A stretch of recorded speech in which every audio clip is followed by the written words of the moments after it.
En fait, ce qui est intéressant pour moi, c'est on voit l'apparition l'apparition, on le savait pour Mélenchon, mais on voit l'apparition de deux types de personnages, et Asselineau, qui incarnent les hommes politiques au sens traditionnel.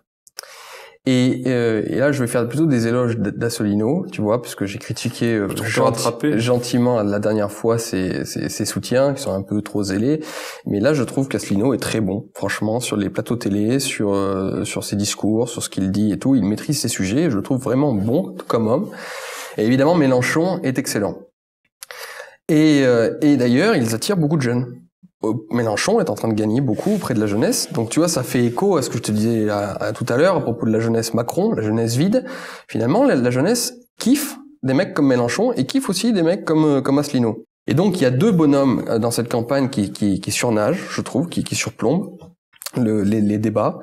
C'est Asselineau et Mélenchon. Et Asselineau a un peu le même profil. Alors, plus un côté rigide et narque, mais il a ce côté France de la Ve République, France du 19e presque, avec une immense culture, une façon de parler très claire, très nette, et puis cette force cette plus-value qui est donnée à la masculinité, que Mélenchon a pas mal, qui est en fait du vieux lion qui s'est assagi, et qui est une force énorme pour la population, mais de manière inconsciente. Là, je te parle vraiment de à la fois de forme et de fond inconscient, tu vois, par rapport à nos hormones limite, tu vois. Et Mélenchon, c'est vraiment ça, c'est-à-dire c'est celui qui a la réputation d'avoir été un gouailleur, d'avoir été un impertinent pendant des années et tout ça, et qui maintenant s'est assagi. Et cette force virile de la virilité qui sait se posséder elle-même et qui sait se tenir est une puissance incroyable en politique. C'est un symbole très puissant. Je suis assez d'accord avec toi pour Mélenchon, je te suis à 100%, mais Asselineau, je le trouve beaucoup trop énarque, justement. C'est pour ça que je te dis, Mélenchon est meilleur, mais Asselineau l'incarne quand même, sa façon de parler, cet air un petit peu, cet air maussade qu'il peut avoir également, qui est vraiment l'air classique des grands hommes politiques. Je dis pas que Asselineau est un grand homme politique, mais c'est l'air classique, c'est l'air que tu dois avoir.